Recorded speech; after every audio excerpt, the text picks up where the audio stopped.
નમસ્કાર રાજ્ય સરકાર કર્મચારી મિત્રો, સ્વાગત છે તમારું આપણી આ યુટ્યુબ ચેનલમાં જેનું નામ છે ગુજરાતી જીકેની જમાવટ।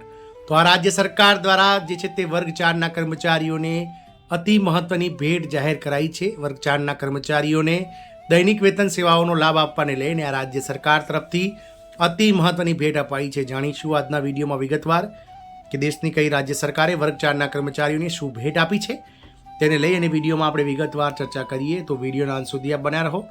જો ચેનલમાં તમે નવા સબસ્ક્રાઈબર હોય તો અમારી ચેનલને સબસ્ક્રાઈબ કરવાનું ભૂલશો નહીં। તો વાત કરીશું હિમાચલ પ્રદેશ સરકારની। તો હિમાચલ પ્રદેશ સરકાર દ્વારા રાજ્ય સરકારના જ વર્ગ 4ના કર્મચારીઓ માટે અનેરી ભેટ જાહેર કરવામાં આવી છે, જેમાં વર્ગ 4ના કર્મચારીઓને દૈનિક વેતન સેવાઓનો લાભ આપવાને લઈ અને સરકારે જાહેર કરી છે। તો હિમાચલ પ્રદેશ સરકારે 15 મે 2003 પછી નિયમિત થયેલા કર્મચારીઓના પક્ષમાં એક મોટો નિર્ણય લીધો છે। આ નિર્ણય હેઠળ વર્ગ 4ના કર્મચારીઓને 5 વર્ષની દૈનિક સેવાને બદલે પેન્શન ગણતરી માટે 1 વર્ષની નિયમિત સેવાનો લાભ મળશે। આ નિર્ણય મુજબ 10 વર્ષ કે તેથી વધુ દૈનિક સેવાને બદલે પેન્શન ગણતરી માટે વધુમાં વધુ 2 વર્ષની નિયમિત સેવાનો લાભ આપવામાં આવશે। મુખ્યમંત્રી સુખવિન્દરસિંહ સુક્ખુ સરકારની અધ્યક્ષતામાં યોજાયેલી ઉચ્ચ સ્તરીય બેઠકમાં આ નિર્ણય લેવામાં આવ્યો હતો। મુખ્યમંત્રીએ જણાવ્યું હતું કે સરકારે નિર્ણય લીધો છે કે વર્ગ 4 કર્મચારીઓ કે જેમને નિવૃત્તિ સમયે 10 વર્ષથી ઓછા નિયમિત સેવાના કારણે પેન્શનના લાભો મેળવવાનો ઇનકાર કરવામાં આવ્યો હતો, તેઓ હવે 10 વર્ષની લાયકાત સેવા પૂર્ણ કર્યા પછી પેન્શનના લાભો મેળવશે। તેમને 5 વર્ષની દૈનિક સેવાના બદલે 1 વર્ષનો નિયમિત સેવાનો લાભ આપવામાં આવશે। તો CCS પેન્શન નિયમો 1972 હેઠળ પેન્શન આપવા માટે 10 વર્ષની દૈનિક સેવા સામે મહત્તમ 2 વર્ષની લાયકાત સેવા ધ્યાનમાં લેવામાં આવશે। સુખવિન્દરસિંહ સુક્ખુએ જણાવ્યું હતું કે સરકાર આવા વર્ગ 4 કર્મચારીઓને ફરીથી જૂની પેન્શન યોજના પસંદ કરવાનો વિકલ્પ આપશે। સરકારનો નિર્ણય જેમણે નિર્ધારિત 60 દિવસની અંદર વિકલ્પ આપ્યો નથી તેમને જૂની પેન્શન યોજનાનો લાભ મળશે।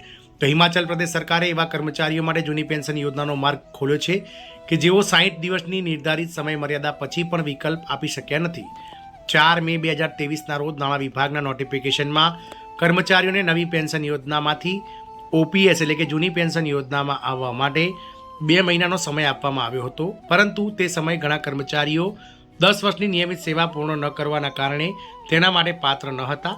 બાદમાં હાઈકોર્ટના આદેશનું પાલન કરીને શિક્ષણ નિયામક મંડળે ઘણા શિક્ષકો અને કર્મચારીઓને પ્રારંભિક કરાર તારીખથી નિયમિતીકરણનો લાભ આપ્યો છે।